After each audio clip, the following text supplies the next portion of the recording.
Bonjour, je m'appelle Suzanne Saalugo. Je suis la maman de Nathanaël, porteuse de trisomie 21.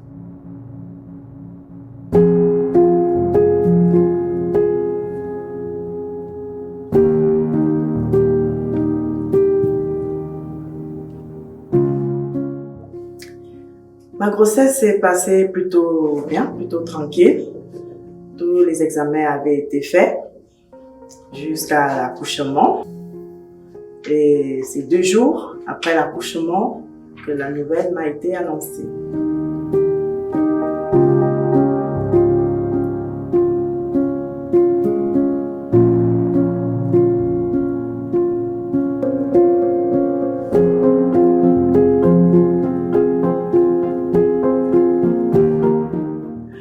Nous avons fait l'examen du karyotype après l'annonce du pédiatre sur la suspicion de trisomie et les résultats nous ont confirmé qu'effectivement Nathanaël était porteuse de trisomie 21.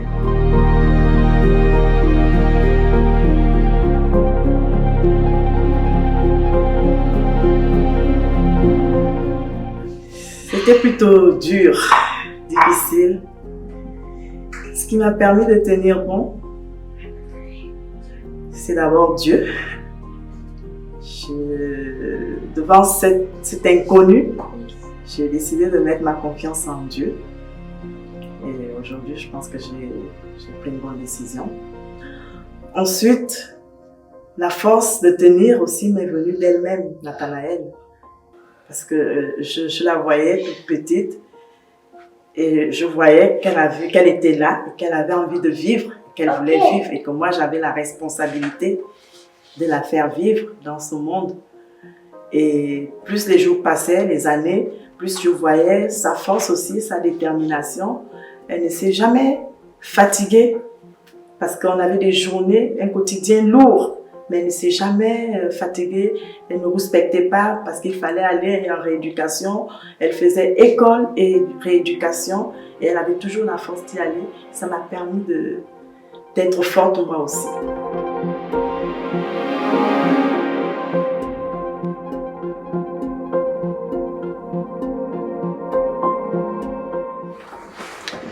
Nous avons été soutenus par nos familles.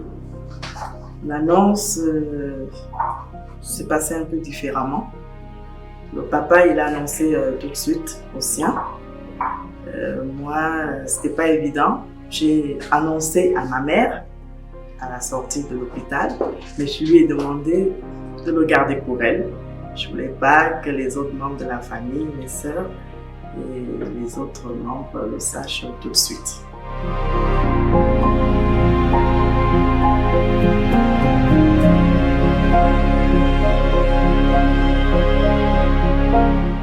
Nous avons été soutenus. Ils étaient présents. Et ce que j'ai apprécié beaucoup dans ça, c'est qu'ils étaient présents et ils ont respecté la façon dont on voulait le vivre, surtout moi.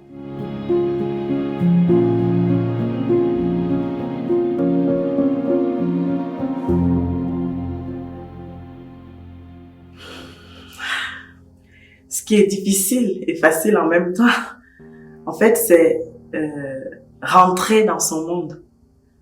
Parce que moi, tout de suite, il a fallu que j'accepte qu'elle est différente. Et d'ailleurs, j'aime cette expression, c'est un enfant différent. Donc, elle est différente, ça veut dire que je l'apprends différemment, que je lui explique les choses différemment, que je lui enseigne les choses différemment. Et j'espère aussi qu'à l'école, ça se passe comme ça, parce qu'elle est différente. On développe d'autres méthodes d'apprentissage pour elle.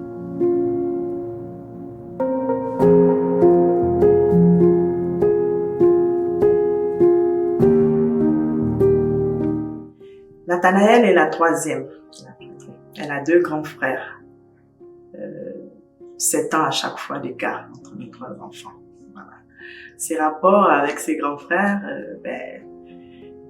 il y a un qui est parti, donc il a laissé, elle était déjà née, puis il y a l'autre qui est là. Ça passe En tout cas, c'est des rapports de frères et sœurs, je pense, comme partout, hein. Je ne fais pas de différence. Ça se chicane, ça se bagarre, ça se dispute. Parfois, je dis même à son frère. Souvent, je me demande qui a 9 ans entre vous deux, toi ou elle? Mais c'était... J'ai laissé le choix à chacun de mes enfants de découvrir l'handicap de leur sœur. Je n'en ai pas parlé. C'était mon choix. Chacun l'a découvert.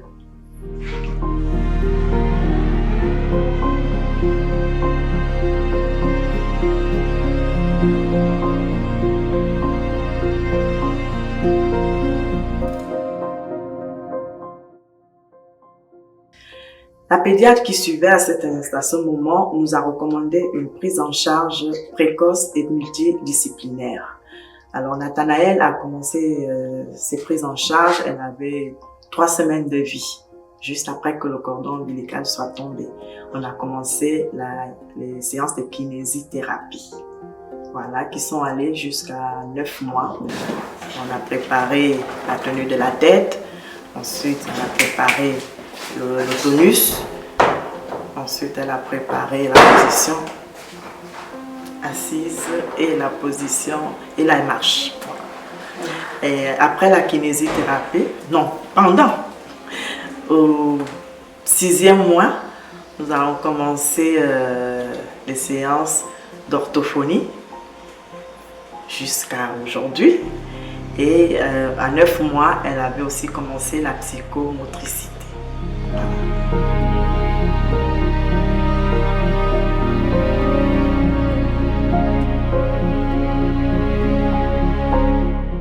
Son parcours scolaire, des hauts, des bas, des échecs, des découragements, des victoires, des grosses, des petites, mais toujours dans l'espérance que tout irait mieux. De nombreuses méthodes ont été utilisées pour en arriver à ce qu'on a aujourd'hui, parce que là, je pense que la lecture est décollée, l'écriture, elle a quand même une calligraphie qu'on applaudit. Voilà.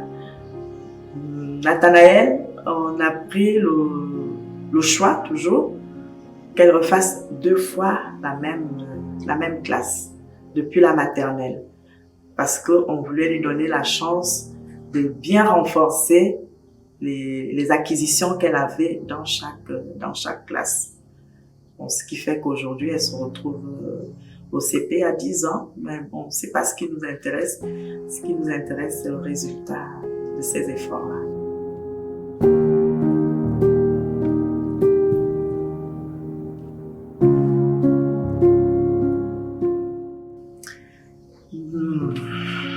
C'est vrai que lorsqu'on nous donne le diagnostic, de l'annonce du diagnostic, on a l'impression que le monde nous tombe sur la tête.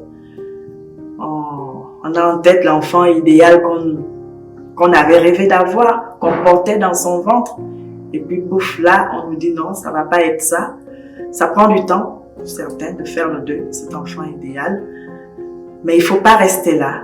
Il faut pas rester là. Il faut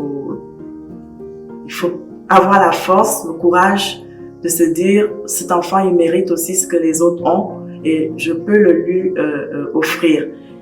Cet handicap, c'est nous, les parents, qui devons d'abord le porter pour que l'enfant voit qu'autour de lui, il y a de l'amour, il y a de la joie. Il faut mettre beaucoup de joie autour de ces enfants-là parce qu'eux-mêmes, ils aiment cet état de joie. Il faut faire confiance en Dieu parce qu'on va vers l'inconnu. Il n'y a que Dieu qui sait où il peut nous mener dans cette vie-là. Qu'est-ce qu'on peut leur dire? En tout cas, c'est des rayons de soleil. C'est des enfants pleins d'amour qui donnent beaucoup d'amour là où ils sont. Mettez-vous seulement dans la position de recevoir cet amour et c'est cet amour qui va vous faire gravir tous les paliers de cette montagne-là jusqu'à obtenir des victoires à chaque pas. C'est à chaque pas qu'on obtient des victoires. La victoire, c'est pas au sommet, c'est à chaque pas. Très bien. Vous avez répondu à la dernière question.